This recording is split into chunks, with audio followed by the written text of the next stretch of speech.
Welcome back air India. 68 साल बाद 8 सितंबर 2021 को जब एक बार फिर महाराजा यानी एयर इंडिया की सत्ता पर टाटा काबिज हुआ तो रतन टाटा ने यही लाइन ट्वीट कर दुनिया को बताया कि पिछले 21 साल से जिस एयर इंडिया को बेचने की सरकार लगातार कोशिश कर रही थी उसे असल में अपने उसी घर की तलाश थी जहां से उसने उड़ान भरी थी।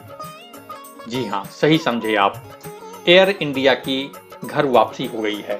उसे टाटा ग्रुप 18,000 करोड़ रुपए में खरीदने जा रहा है।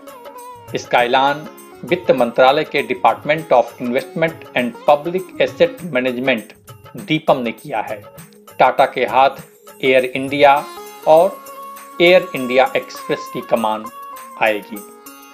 टाटा सन्स के मानद चेयरमैन रतन टाटा ने अपने ट्वीट में एयर इंडिया की बिड में टाटा ग्रुप के विनर बनने को बड़ी खबर बताया।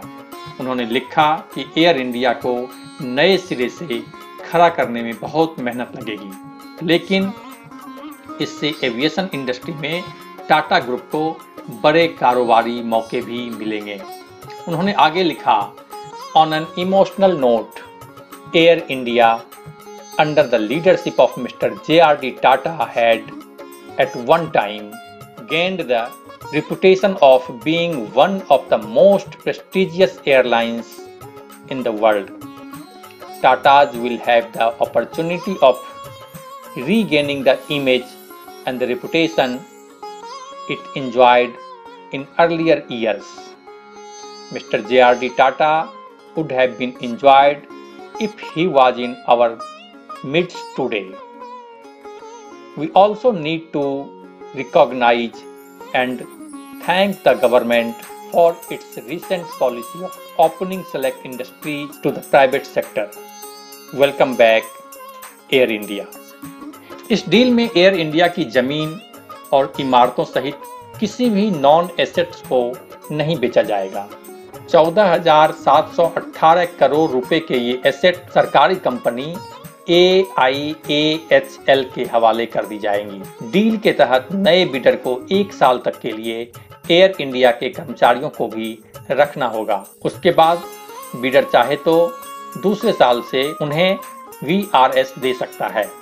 सरकार नए बिडर यानी टाटा को पूरी एयरलाइंस की जिम्मेदारी अगले 4 महीनों में देगी। 1932 में JRD टाटा ने टाटा एयरलाइंस की शुरुआत की थी। दूसरे विश्व युद्ध के बाद दुनिया भर में एविएशन सेक्टर पूरी तरह प्रभावित हुआ था। ऐसे में मंदी से निपटने के लिए योजना आयोग ने सभी एयरलाइंस कंपनियों का राष्ट्रीयकरण करने का सुझाव दिया था। मार्च 1953 में संसद ने एयर कॉरपोरेशंस एक्ट पास किया। इसके बाद देश की जिन 8 एयरलाइंस कंपनियों का राष्ट्रीयकरण किया गया उनमें टाटा एयरलाइंस भी शामिल थी। सभी कंपनियों को मिलाकर इंडियन एयरलाइंस और एयर इंडिया बनाई गई। तब एयर इंडिया को इंटरनेशनल और इंडियन एयरलाइंस को डोमेस्टिक फ्लाइट्स का जिम्मा दिया गया था। अब आने वाले वक्त में यह तय होगा कि 88 साल पहले JRD टाटा ने जिस टाटा एयरलाइंस की शुरुआत की थी, आगामी दिनों में उसका स्वरूप क्या होगा। सत्ता विमर्श ब्यूरो की रिपोर्ट।